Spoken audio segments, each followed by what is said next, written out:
Good evening, sir. Thank you so much for making it to class this evening.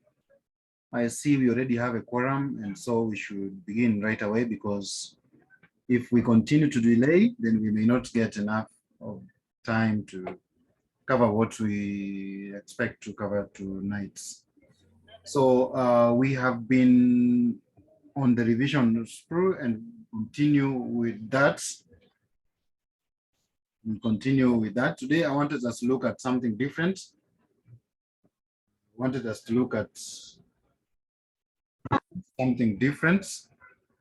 And the something different that I want us to consider is how you will be able to gauge, how you'll be able to determine when a project is most efficient, or a project is profitable, a program is profitable to the organization, or you consider it as the most efficient.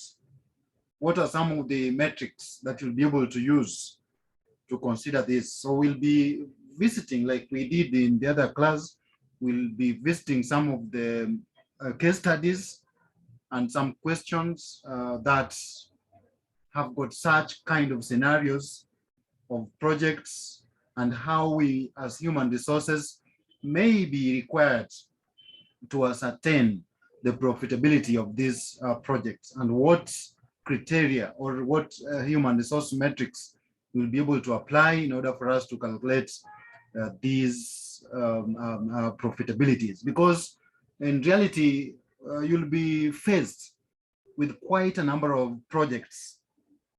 And as a human resource professional, you and your work particularly would be to determine which of these projects or programs you are supposed to undertake, which of these programs will give the organization the most profits or the most returns.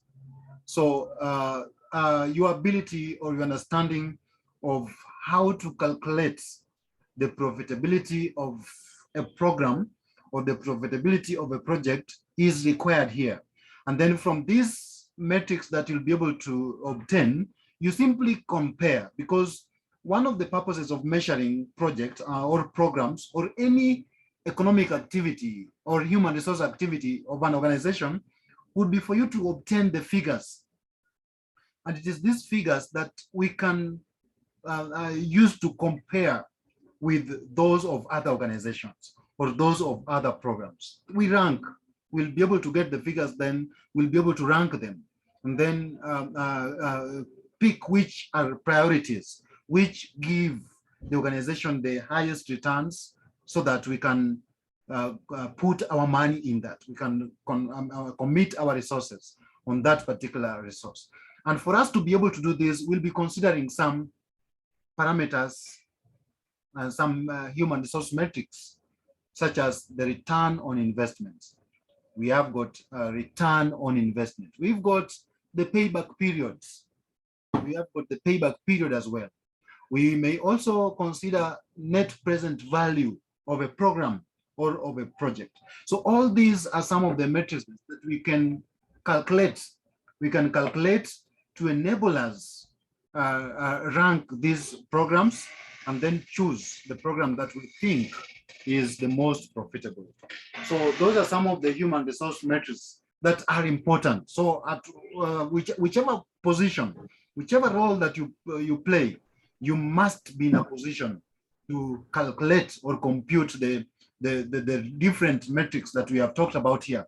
The return on investment, we've talked about the payback period, we've talked about the net present value, and so on and so forth. So from the past revision papers that we'll consider today, I know we'll be able to get a picture, and from some of the sample questions that tests maybe the return on investment, tests the payback period, or the net present value altogether.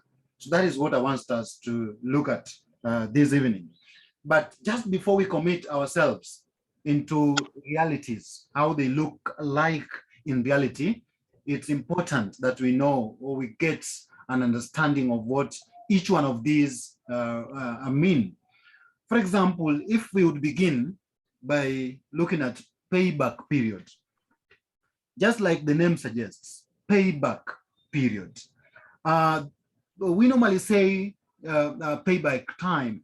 These are a number of occasions we have used such phrases, that it is payback time, it is payback period. What normally comes into our minds when we use such phrases, payback time?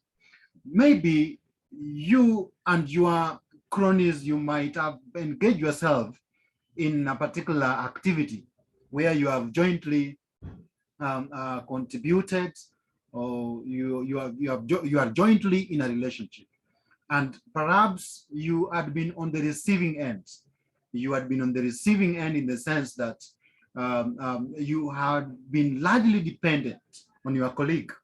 So this is a case where this particularly has gone for several years. Then your colleague may pause and ask you to pay back, or ask you now to reciprocate, do the same, give back. So payback is simply considered in real life situation as the time during which you are now supposed to take an initiative and give back, because all along you had been on the receiving end. So it is now your turn to give back. It is now your turn to reciprocate all the good things that your colleague had been doing to you. So that is the payback time, the time to pay back, the time to give back to the society. Could be you, at one point, you are a child, you have a parent, your parent invested heavily on you, took you to college, took you to, through the education process. You got a nice and decent job, and then the society now demands that you pay back. And paying back here means you now need to take care of your parents. If it's a matter of ensuring that the parent, your parent has a decent house, then you have to construct your parent a decent house. If your parent lacks something, you have to ensure that you pull up your efforts to ensure that you improve the lives and the living standards of this parent. Or it could be the society as a whole.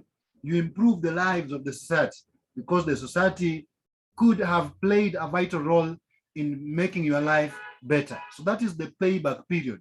You need to give back to the society by taking your resources that you have now gained and using them for the betterment of the living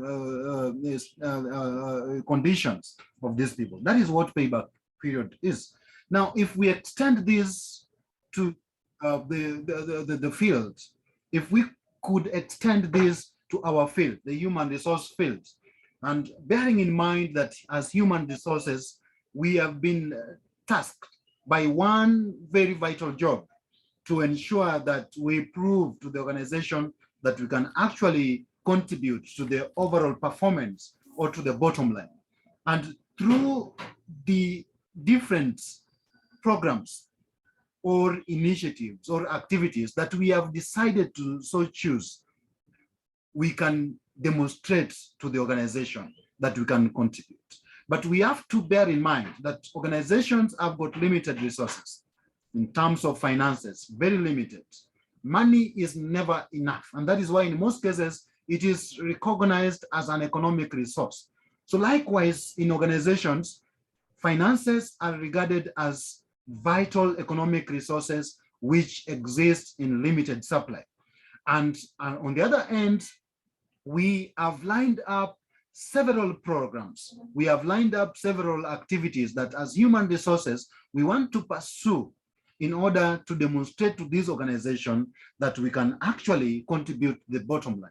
So how then do we choose amongst the programs, the one that we feel and we think will be the most profitable, so that we can choose on it, we can select on this program and invest that which we have, which is limited, particularly only on this program. That would depend on a number of factors. Number one, this program must be the most profitable.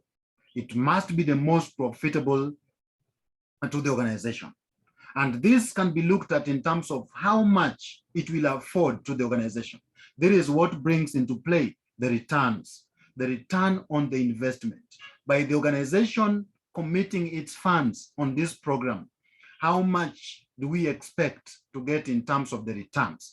That is what is important. That is what is vital to the top management. Remember, they are particularly concerned about the results. Their major factor that will determine whether the human resource is contributing to the bottom line is the ability of these programs to give returns to the organization. So we will be looking at the returns on investment of these programs. And the best way we would do this is for all the programs that we have, for all the activities that we anticipate to undertake, we must calculate the return on investment of each one.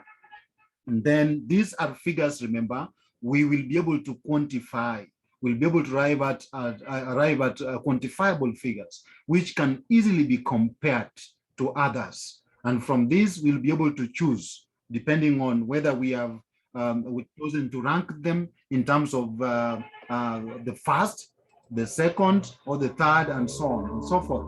Or we may wish to look at the figures in terms of the highest value or the lowest value, and then we choose that which we feel is the highest value, depending on the face value, the figure that we have calculated.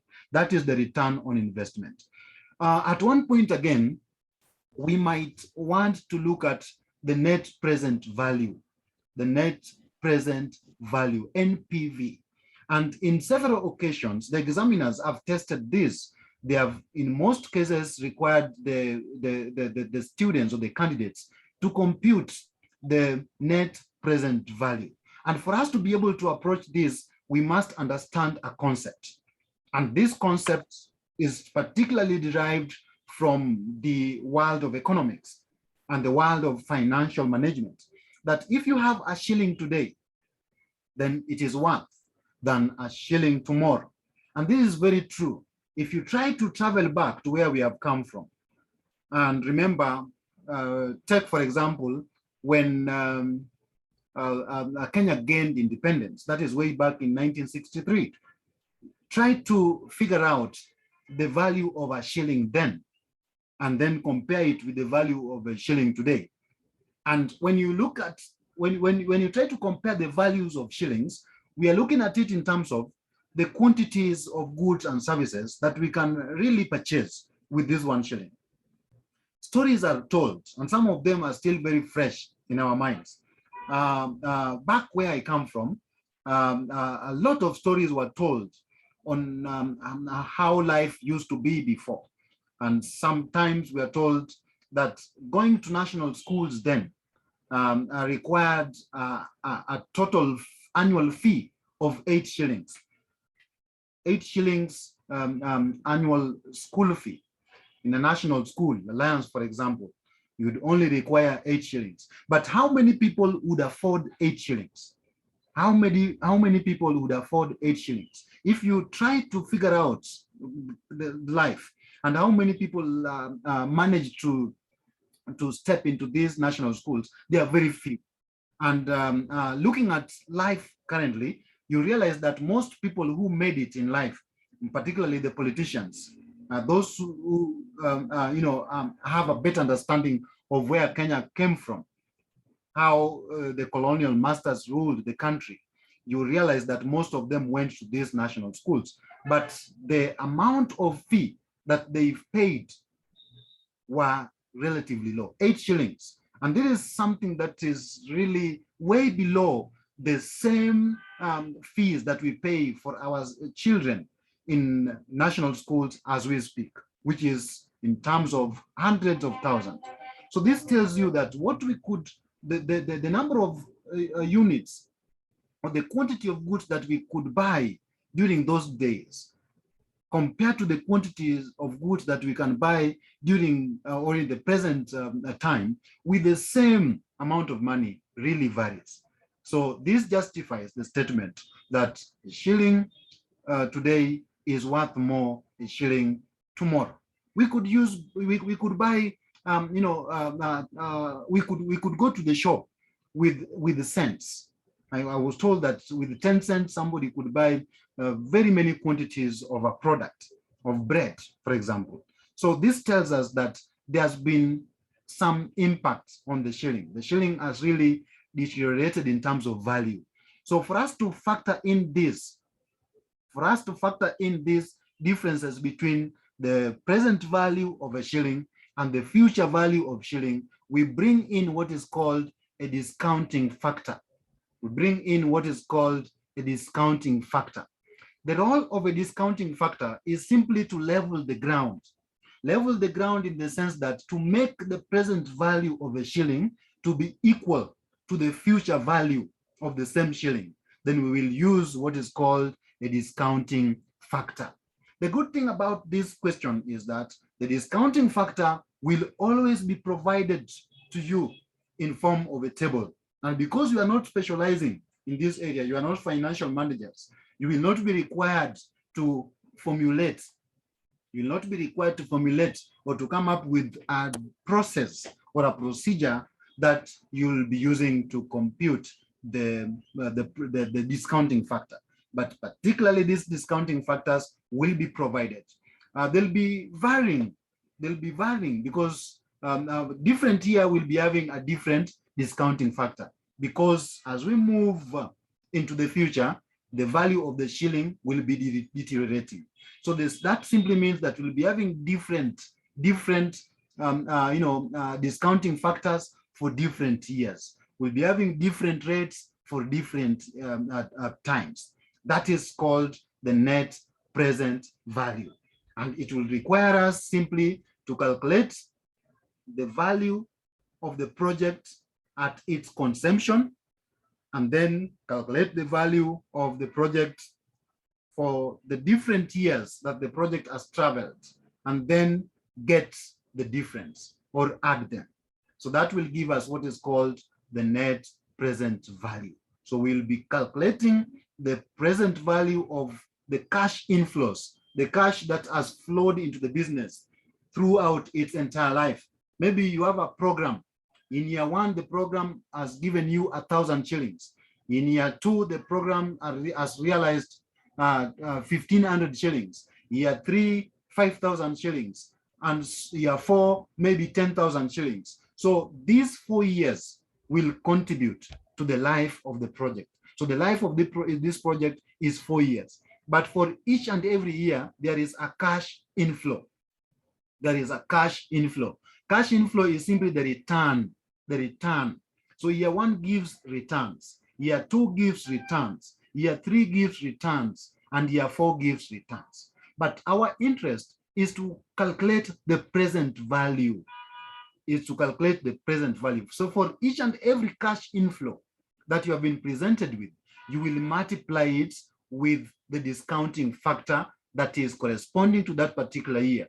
For example, you'll take the cash inflow for year one, multiply it with the discounting factor for year two to give you the present value. You go to the next period, take its cash inflow, multiply with the discounting factor corresponding to that particular period. That will give you the present value. So for each and every period, you will do that. Then after the end of the exercise, you will accumulate all of them. That will give you the cumulative cash inflow.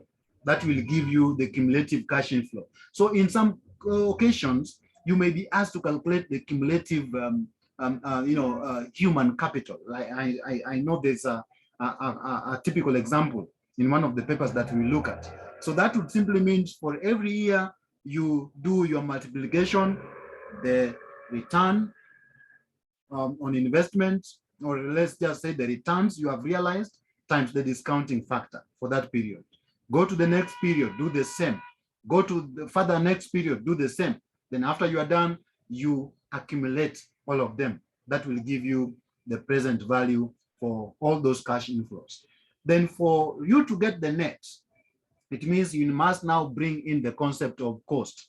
This program had its cost, the initial cost that the company invested. So the initial cost is normally considered in year 0 before the project starts realizing any returns. This normally happens in year 0. Year 0 also has got its discounting factor.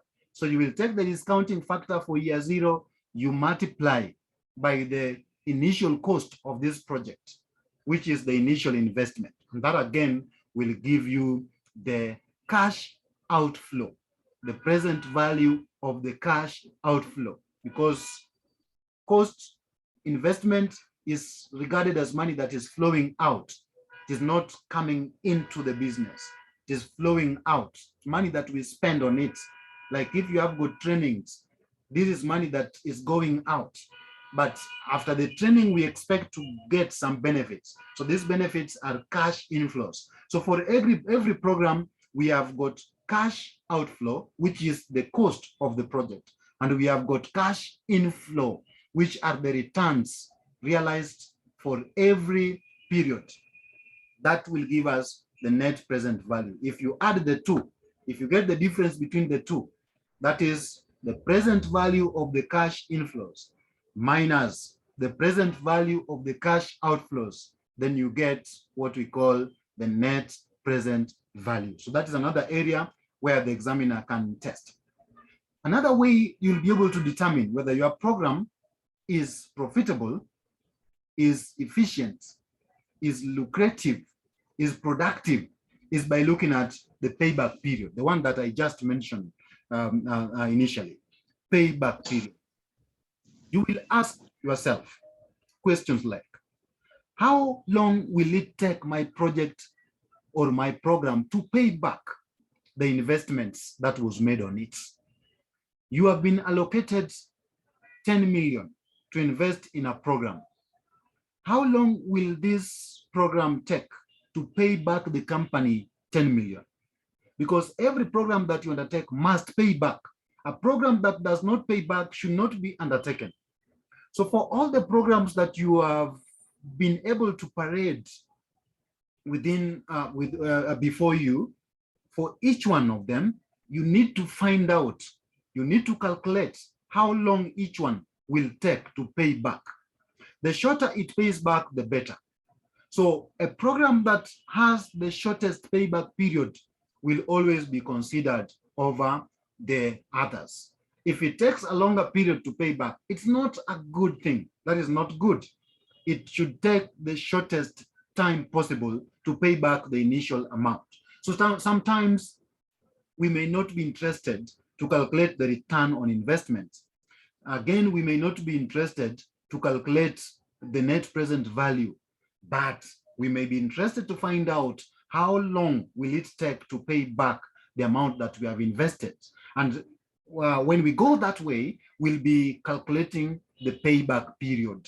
So payback period is simply the number of periods that a program, that a project will take before it can pay back the initial amount of money that was invested in it.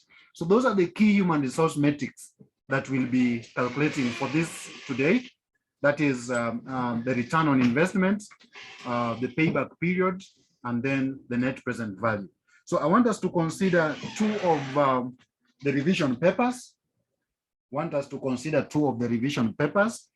We'll be looking at June 2019. I'd already sent them in the previous class, June 2019, unless someone is not able to locate, then we can resend. June 2019, can we look at it? I can share it all the same.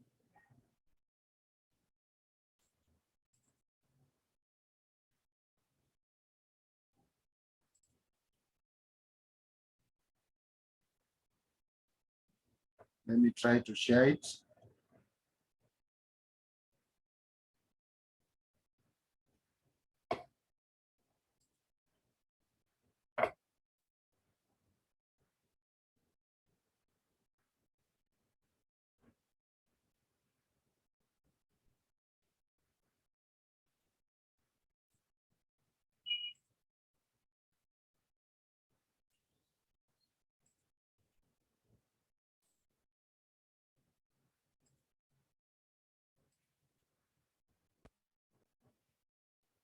Yes, that is, if you can see it on the screen,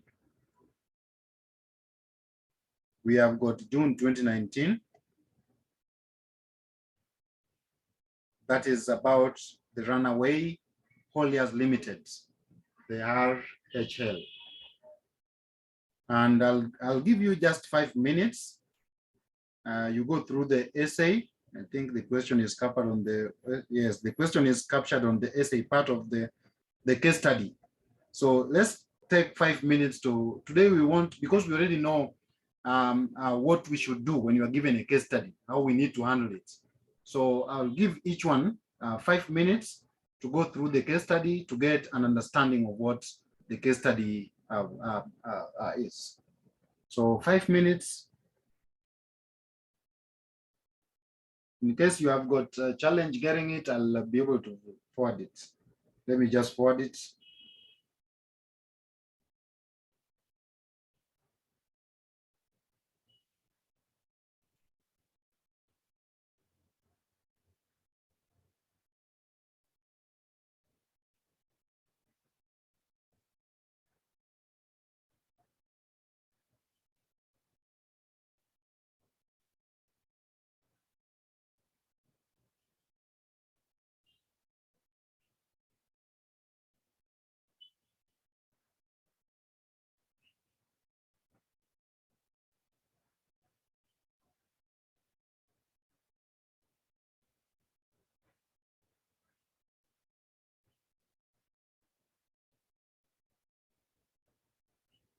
Yes, I've forwarded it. I've forwarded the material. You can have a look at it. 5 minutes, please.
I hope we are done.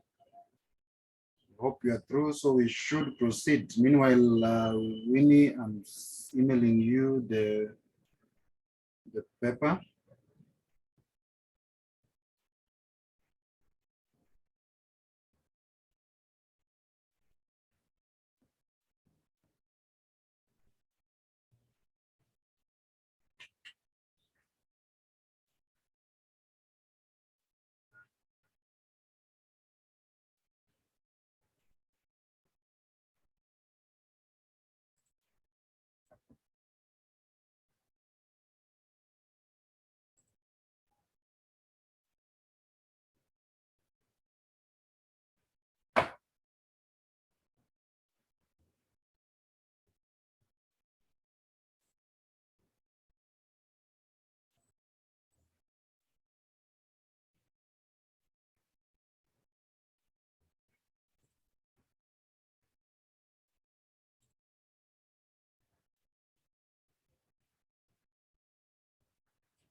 When we proceed.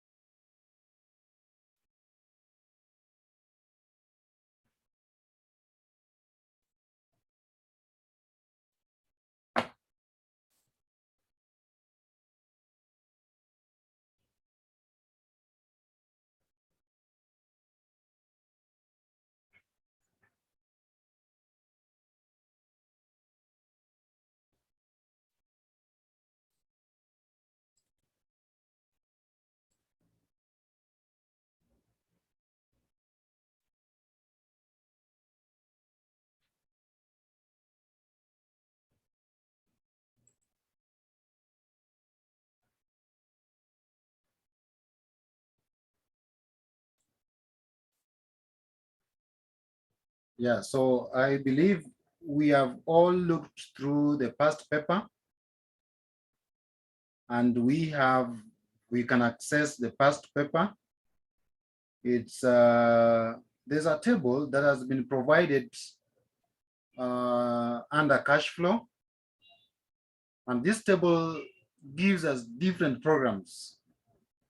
There are a number of programs that have been indicated here that the director as a result proposed to undertake. He has proposed to undertake a number of programs, and they are running through from 1 through 5, sorry. First program is setting up healthcare facility. The cost of setting up a healthcare facility, we are told, is 36 million, as you can see that.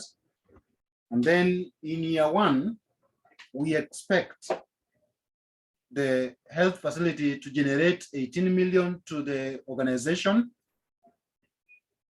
Year 2, we've got 6 million, year 3, 12, year 4, 4, and so on and so forth.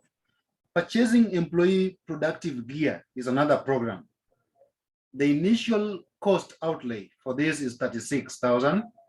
And there we've got cash inflows that is expected from each and every year until we get to the last year. And here we can clearly see that in year 1, we expect 20,000. In year 2, we expect 16,000. Year 3, there will be no return. Year 4, there will be no return. Then year, the other program is establishment of a daycare facility, which again has an initial cost outlay of 36,000. We've got the cash inflow spread, as you can see, 24,000, 6,000, 12,000, and so on and so forth. Customer care training is another program. Introduction of flexi time is also another program. So of these programs, there is one thing that you need to note, that the available finances that the organization or the company is willing and ready to use, that actually that which is available is 36,000, 36 million, because we have got 3 other zeros under the heading. 36 million is what is available. But we've got 5 programs. Each program out of these 5, each one requires 36 million. So it means that we cannot undertake all the programs. We can only throw ourselves behind one. Then we need to choose. How do you choose? In this case, we would choose depending on which one will pay back faster. So we need to determine which one will pay back faster within the shortest period of time. And that requires us to calculate the payback period. So payback period can be computed in 2 ways. The first case is a case where the cash inflows being generated are even. Even means uniform. That is, if we take, for example, Roman 1, setting up health facility, we would expect that year 1, we get 18,000.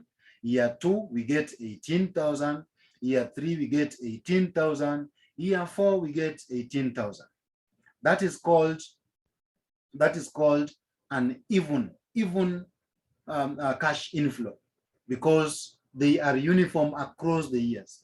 But there are instances again where the cash inflows are not uniform. They keep on changing. Either they increase or they decrease as we move on to the next level. So in this case, we have an even cash inflows distribution. Then we would not use the formula that we would have used with even cash, cash inflows. So those are the 2 scenarios that we'll have to take into account when we are calculating payback. But what you need to know is payback simply measures the number of years that a program takes to pay back, In this particular case, for each and every program, we have invested 36,000, or we are anticipating to invest 36,000. So for product number 1, how long do we expect? How long? Yes. So I had lost you. Yes. Don't know whether it is myself only. Okay. Can you hear me? I still can't hear anything. You can't hear me? No, we had lost you for a while. Yeah. But now, can you hear me? Yeah. Yes. Okay, sorry for that. I think it was a network problem on my side. Sorry for that. Let me see my network.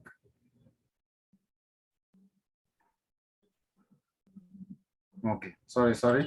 So what I'm saying is that in this particular question, we are required to calculate or to find out of these 5 programs, which one will be the most profitable? Which one will be the most efficient? You're lost again. I'm lost?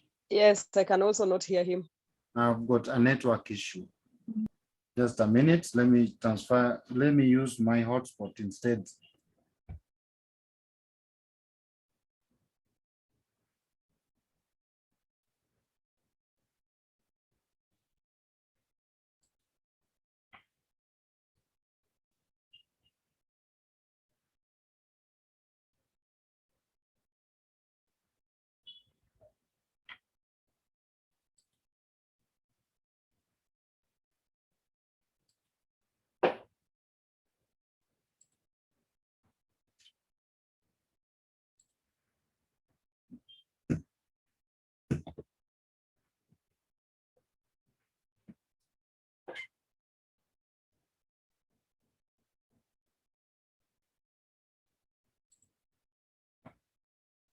Can you hear me?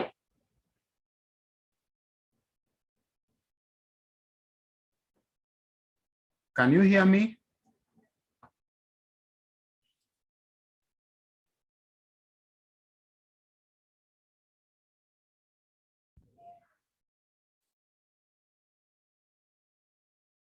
Can you hear me, guys? Hello, can you hear me? Yes, Mwalimu. Yes, we can. Can hear you. Oh, sorry. I think my network really slow. I'm trying to use the hotspot from my phone, so I hope it will work out. So from this question, I'm not sharing on the screen. I believe you can access it from your gadgets. I'm not sharing. Just a minute. Let me try to find mine.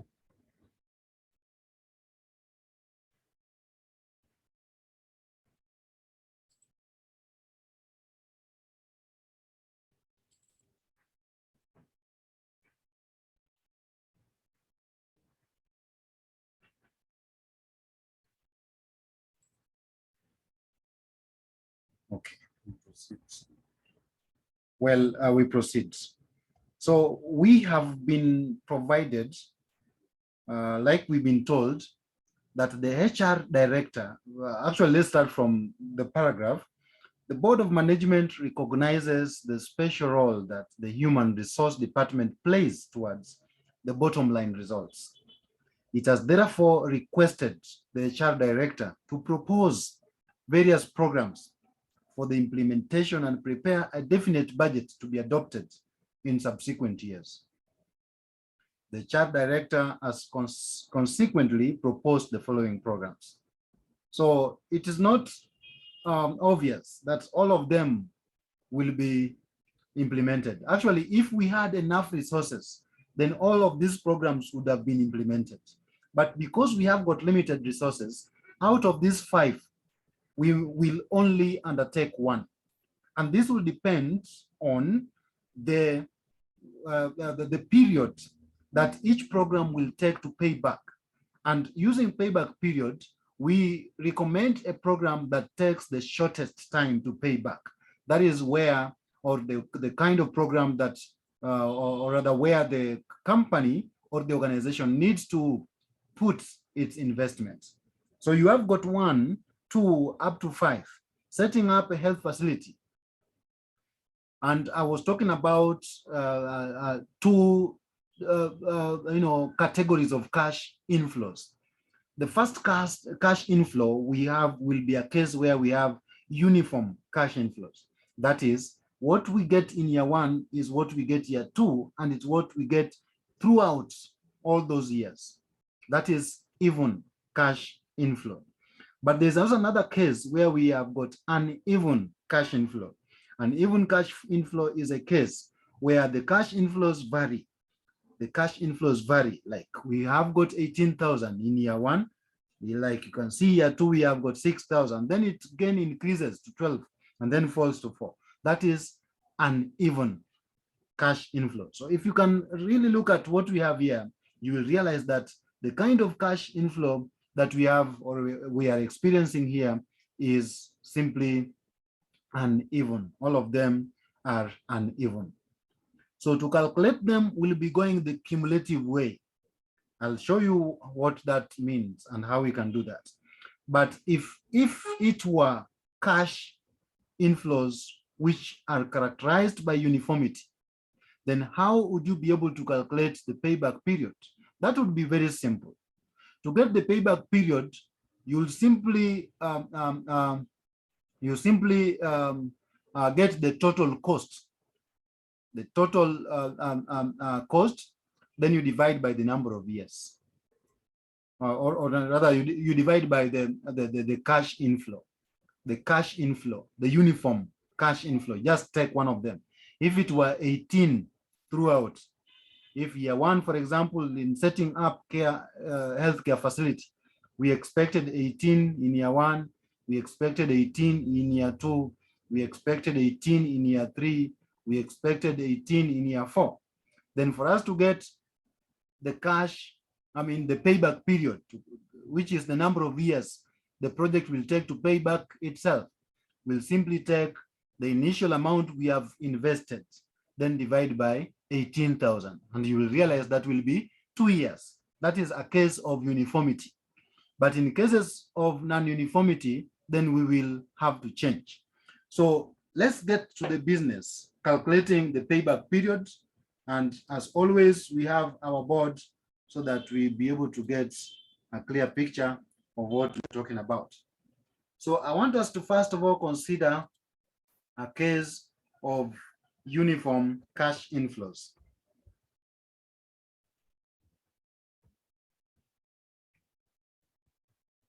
A case of uniform cash inflow.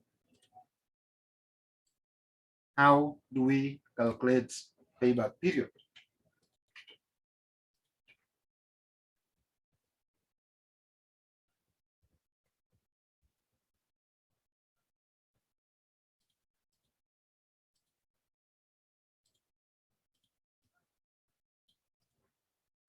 So in a case of a uniform cash inflow, sorry, payback period will be calculated as follows. We can say amount invested. This amount invested could also be called the initial cost.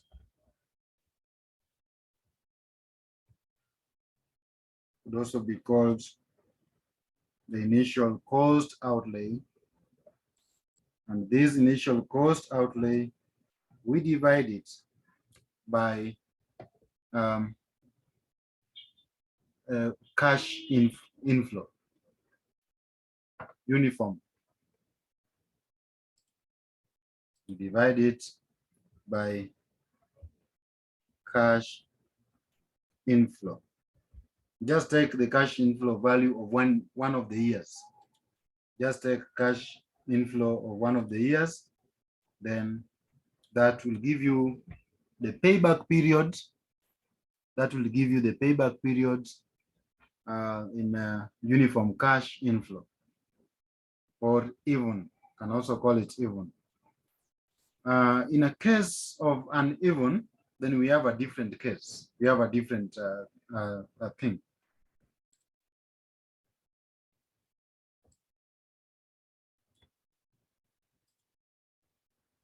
In a case of uneven, we'll talk about a different thing.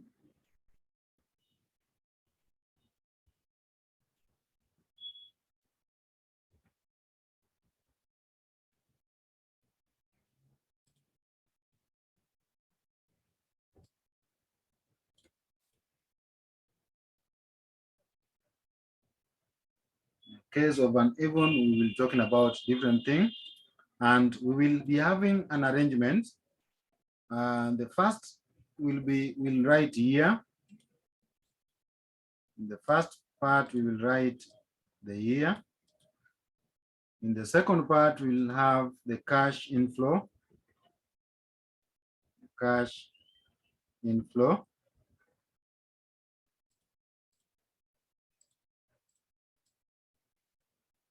And then let me abbreviate it as CF.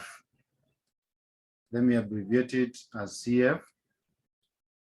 Then in the third one, we have cumulated.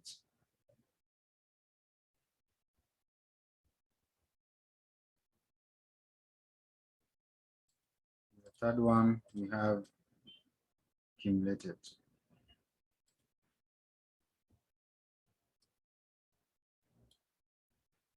So that is what we have.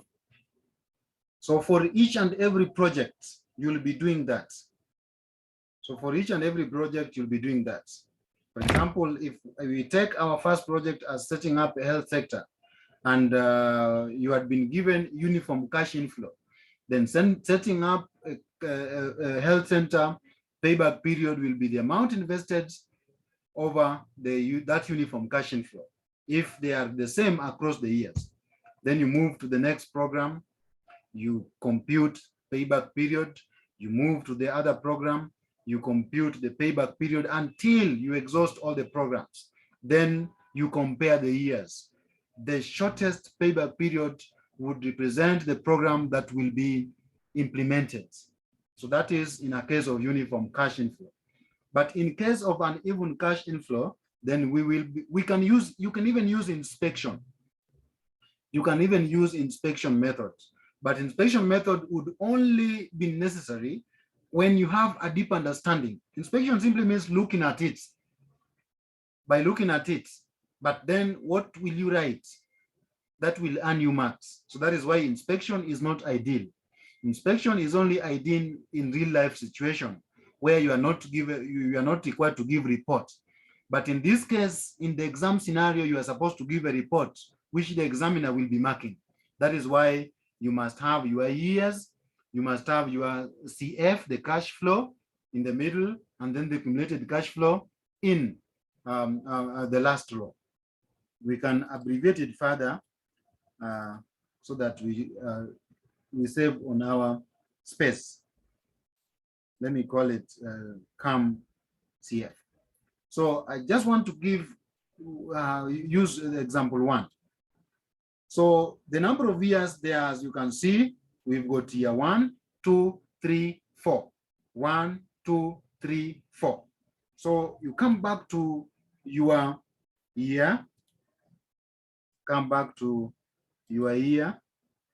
You've got 1, you've got 2. I'll be able to align them. You've got 4. Let me now align them.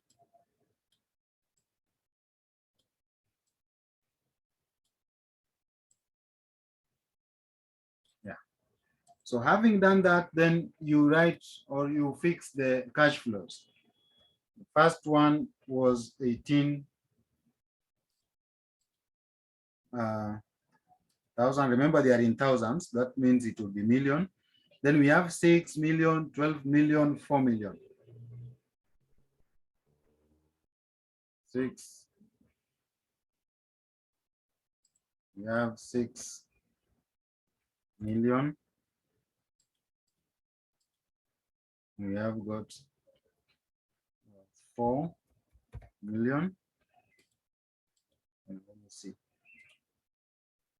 12, then 4. 12 first. Then 4.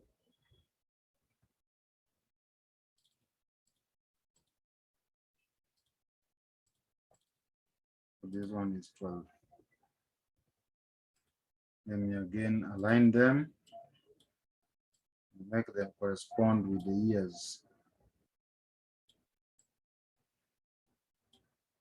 Yes.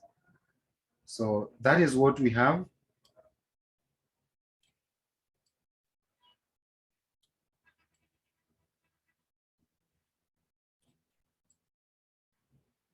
Okay, that is what we have. So we want to cumulate. We want to cumulate. To cumulate simply means you add on top. You start with what you have initially, then you get the totals by adding the subsequent one to the previous one continuously until you get to the last item or to the last year. For example, for us to get cumulative cash flow, in year 1, here, we have the cash flow as 18,000. Then we do not have anything in the previous years. Previous year is 0.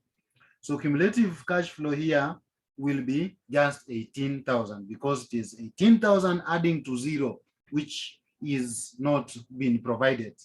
So you go to the first case, you simply write it 18,000. So in year 1, cumulative cash flow is 18. Then we move to year 2.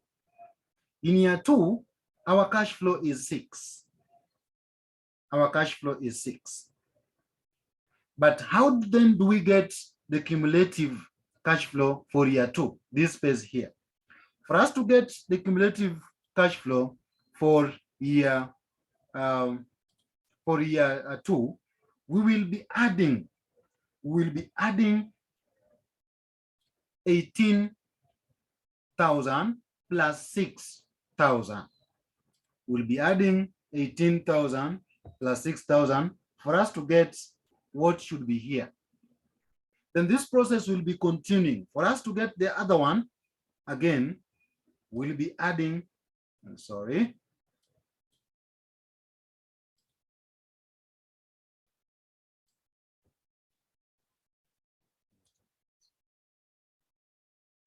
Just a minute. We'll be adding the figure we got here to 12,000. And that should give us a response at that particular point, and so on. So that is the process we will be following. So here we'll be having 18,000 plus 6,000, and that gives us 24,000. And then for year 3, we'll be having 24,000 plus 12,000, that is 36,000. And then for year 4, we'll be having 36,000 plus 4,000, that is 40,000.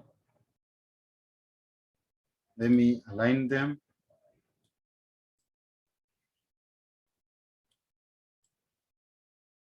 Yes, so that is what we have. That is what we have. 18,000 in year 1. In year 2, we get 24. How did we get 24? 18,000 plus 6,000. So 18,000 plus 6. This one here plus 6,000 should give us 24,000. Then for year 3, it is 24,000 plus 12,000. We get 36,000.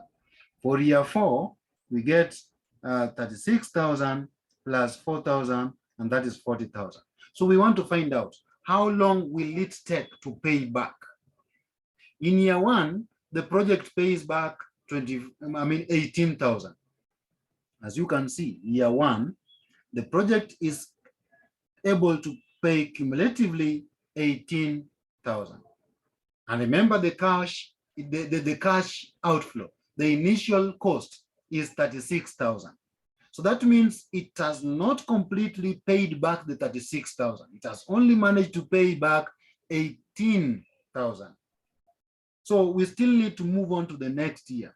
So in the second year, this is what we have. In the second year, the project is only giving us 6,000. So cumulatively, after the end of the second year, the project shall have paid 24,000. The project shall have paid 24,000. That is not all. The project has not settled us. It needs to settle us. And for it to settle us, it should pay us 36,000. That takes us to the next year. Again, we need to move on to the next year. And so we will move to the third year. In the third year, we can see under cumulative cash flows, this project is giving us 12,000. So cumulatively, at the end of the third year, the project shall have paid 36,000. The project shall have paid 36,000. 36,000 is the initial cost outlay. So we shall stop there because this project has managed to pay the company 36,000, which is equivalent to the amount of investment that was made on this particular program. How long has it taken? It has taken 1, it has taken 2, it has taken 3. So setting up a health facility will take 3 good years. It will take 3 good years to pay back the company the total sum of 36,000 that was invested. So that is the first program. The first program takes 3 years to pay back. So we shall then say here that payback period is 3 years for setting up a health facility.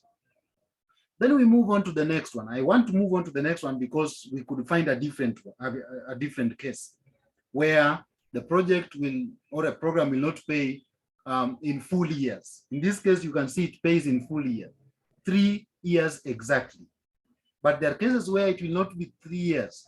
Could be 1.5 years, could be 2.5 years, 2.25, 1 and 1.3, and so on. How then do we tackle that when we get such kind of a scenario? Let's get to the next program. The next program is, I don't want to us to take it because it will also give us a definite answer. Let's get to, let's consider establishment of a daycare facility, Roman 3. Establishment of a daycare facility. For establishment of a daycare facility, the initial cost outlay is still 36,000. In year 1, we get 24. In year 2, we get 6. In year 3, we get 12. Year 1, we get 24. Year 2, we get 6. Year 3, we get 12. So I want us to use that example. So we've got 24, we've got 6, and we've got 12. So let's fix them on what we have, 24, 6, and 12. So allow me just to erase this.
Yeah, so that is what we have.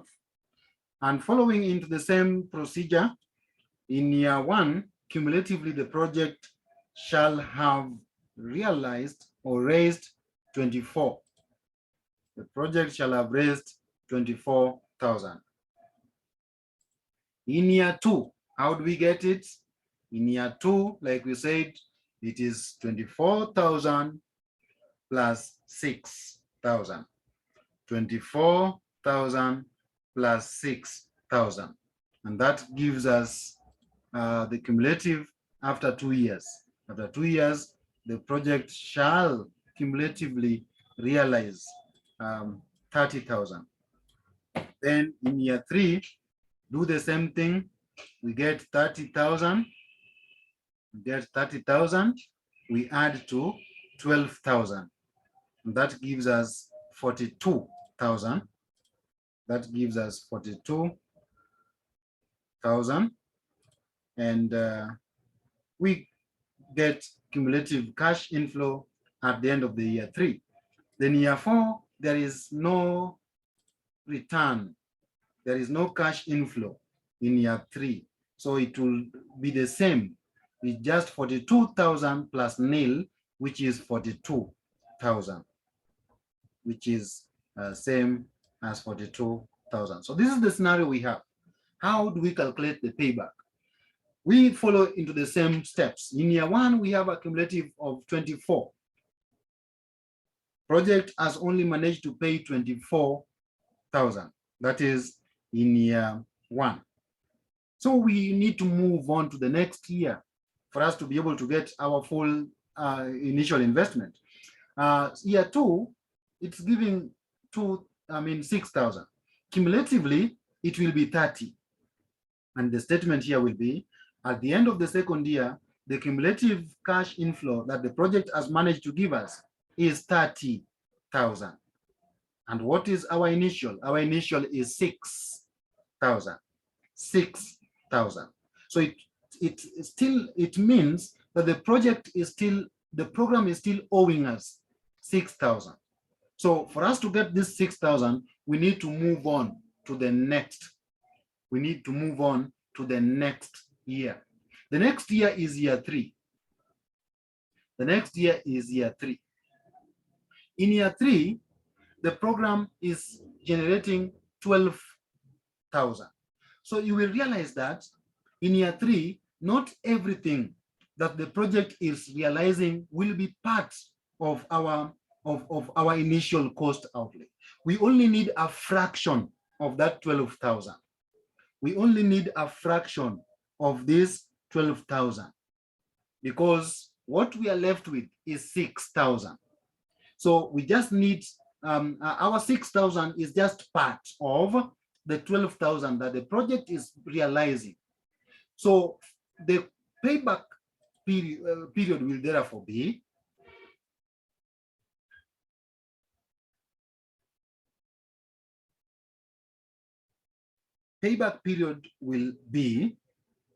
the full number of years that the project has and has taken so far, which is 2 years. The full years, whole years is year 1, year 2, plus the fraction. I'm sorry. That's my plus the fraction. The fraction will be 6,000 of the 12,000 the project is realizing in the 3rd year, because at year 2, we are in all agreement that the project has only managed to raise 30,000. That leaves us with 6,000 to go. So this 6,000, where do we get it? The 6,000 will be from the next period. The next period is year 3. The next period is year 3. In year 3, our project is realizing 12,000. So our 6,000 will be obtained from this 12,000. So that is why we are saying, for us to get the number of period that we will get the 6,000, it will only be a fraction of year 3. It will not be a whole year 3. Because if we take a whole year 3, then it means we will be adding 12,000. But the 6,000 will only be part of year 3. That is why in this particular scenario, the remaining 6,000 will be realized in 6,000 divided by 6,000 divided by 12 divided by 12,000.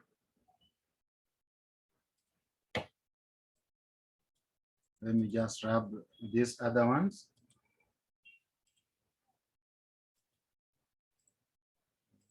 These ones. And then fix this one here.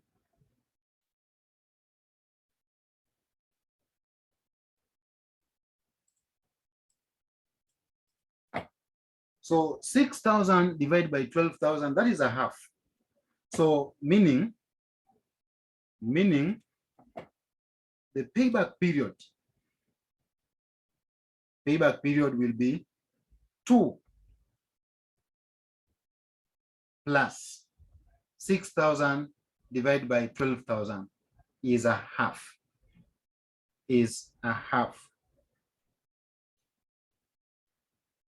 So combine all these,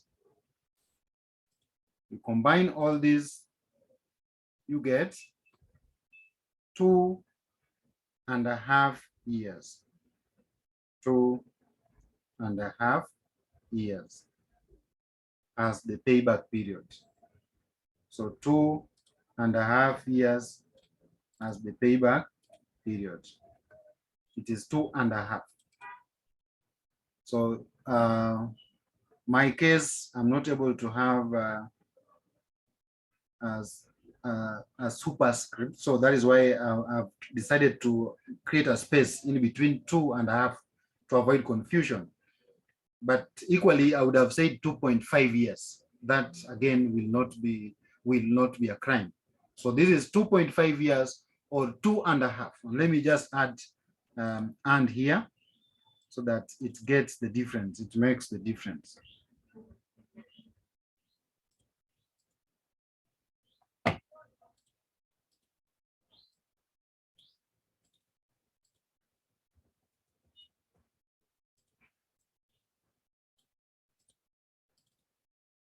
So it's 2.5 years. So payback period is 2.5 years. So if we compare the two programs so far, setting up a health center. Setting up a health center will pay the company the initial costs invested after 3 years. Then establishing a daycare facility will pay the company the 36,000 which was invested in 2.5 years. So based on this, we will pick establishment of a daycare facility as the most profitable. So if you are to choose, if the top management are to choose where they put their money, then it would be the establishment of a daycare facility. And this would be depending on the report that you will be presenting to them. And the report will be about the different payback periods that you have computed for each and every program. Then you make your decision based on those payback periods. You pick the shortest payback period, and the program that is represented by the period will be the one which will be the most profitable. So that is payback period. So if you are asked, calculate the payback period for each of the human resource program proposed by the human resource director, then that is what you will do. You will do for Roman 1, you will do for Roman 2, Roman 3 up to Roman 5. Each one is 2 marks, and that will give you a total marks. And you just realize how easy it is. And that is free mark without thinking. Without thinking, you get your 10 marks. Out of 40, you already have your 10 marks. Then you fumble with the rest, which in most cases, their responses are derived and obtained from the case study. You will realize that from question 1 alone, you will be having over 30, 35, 38. You have already passed this paper. You have already passed that paper. So case study, take it seriously because it normally is a booster. It boosts you. So I see time has already has gone so much. Time has really gone. I would suggest we stop there. But in our next class, I want us to start at 7. I don't know whether we have any maybe those who are having some classes at 7. Do we have those of us who start classes at 7? Some other classes? Yes, I have a class at 7. Okay. Okay. So what do we do, class? You can suggest what do we do? Or you can flex your class for us. Is it possible? Now I'm also doing revision on the other class, so if I miss again, I get it. I'll be missing again. Okay. I'll come up with a work plan, but for the meantime, let's just have it at 8. So we should try to come into class a bit early so that because when we get late again, it really affects our revision, the coverage. It affects our coverage. So let's try to come into class early enough as I work on a plan. As I work on a plan where we can get at least 2 hours. When we get 2 hours, I know today we would have finished, but it's late because you see I'm still in town. I need to rush home. So we can't go past this time. And I come all the way from Utawala. That will take me another 2 hours before I get home. So allow me to end the class at that point. Unless there's a question, then let's get the question or some concern before we can adjourn. Mwalimu, I have a question. Go ahead. In the case study, when you check at Roman 2, the cumulative cash flow seems to be 36 at year 2. Roman 2. Yes. Purchasing employees and, protected. yeah. Yes. Because year 3 and year 4 is nil. Yeah. And I've calculated the rest, and it seems as if Roman 2 is the payback period because it's exactly 2 years. Okay. Yeah. That's and fine. You have to, yes? That's okay. Then you have a question? No. Okay, it's right. What we have done, we have only calculated year one, Roman 1 and Roman 3. The reason I've done that is because Roman 1 was giving me an exact number of years, and I wanted a situation that will give us, decimals or years with some fractions. Because if you were to end it there and a similar situation present itself in exam, then you will start asking, oh, but we only did for all number of years. How then do we approach this? So that is why I had to jump to Roman 3, because it is where I was able to get that. But in reality, you are supposed to calculate all of them. You are supposed to calculate one. You will just realize that calculating Roman 1 and Roman 2 are more or less the same, because they give you exactly whole years. Then if you go to Roman 4 again will give you whole year. Yes. Roman 4 will give you 2 years. Just in your free time, try to look at it. Roman 4 will give you 2 years. I've used inspection, and I said that inspection is discouraged because what will I mark? So ukiniambia 2 years, then what do I mark? I need to give you 2 marks. How do I give you 2 marks? When you just conduct an inspection and you write 2 years. So that is why you have to subject it through the 3 columns, year 1, in the middle cash flow, then cumulative, for you to be able to get all the marks. Then Roman 5, again, we have got 12 plus 12, 24 plus 3, 27 plus 9. Actually, Roman 5 will take 4 good years. It will take 4 good years for it to pay back the 36 years. But the examiner never went ahead to ask you which program should be chosen based on the payback period. We have just analyzed it and exploited more, so that should the examiner proceed to ask which program should the human resource director now, or should the top management choose amongst the 5 that were presented to them, then it should be the one with the shortest period. In this scenario, we'll be having a tie.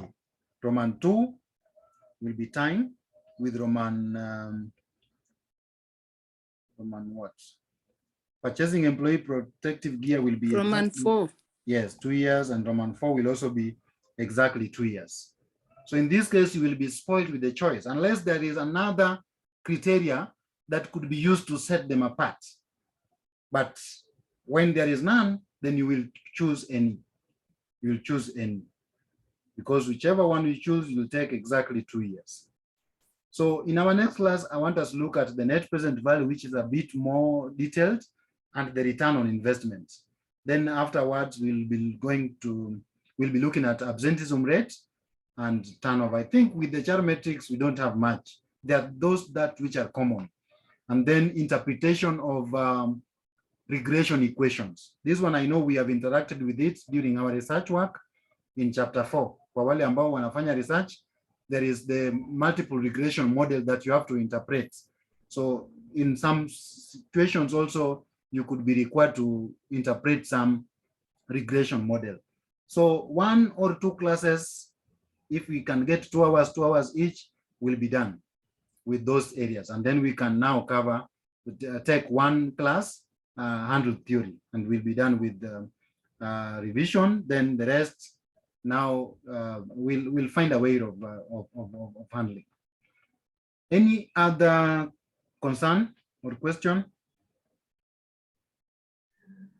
Mwalimu, what is usually the pass mark? 50. 50. Yeah, 50. Okay. Sini kidogo sana. Ni mingi because there's no cut. Yeah, understand. But with the new curriculum, there'll be cuts.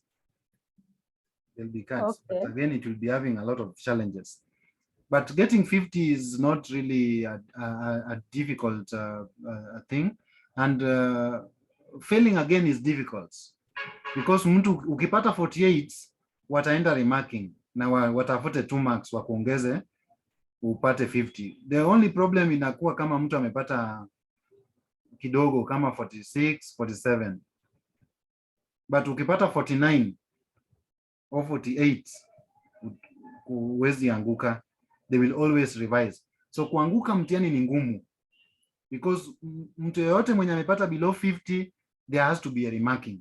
Because they have to find out what is really prohibiting you from getting 50. So they'll have to look at it again and look at areas where they can sympathize and get the 2 marks or the 1 mark so that you get the 50% pass mark. But we don't want to be in that situation. Let's be safe. Get 60. Get 60. And we can do that.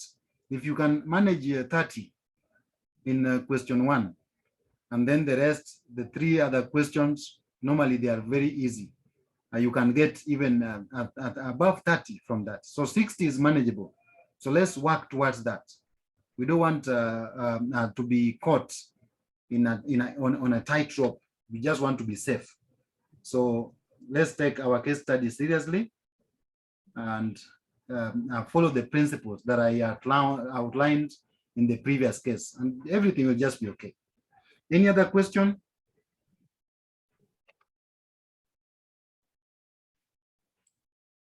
No question? Betty, you came to class late? Yes, I came late, Malim.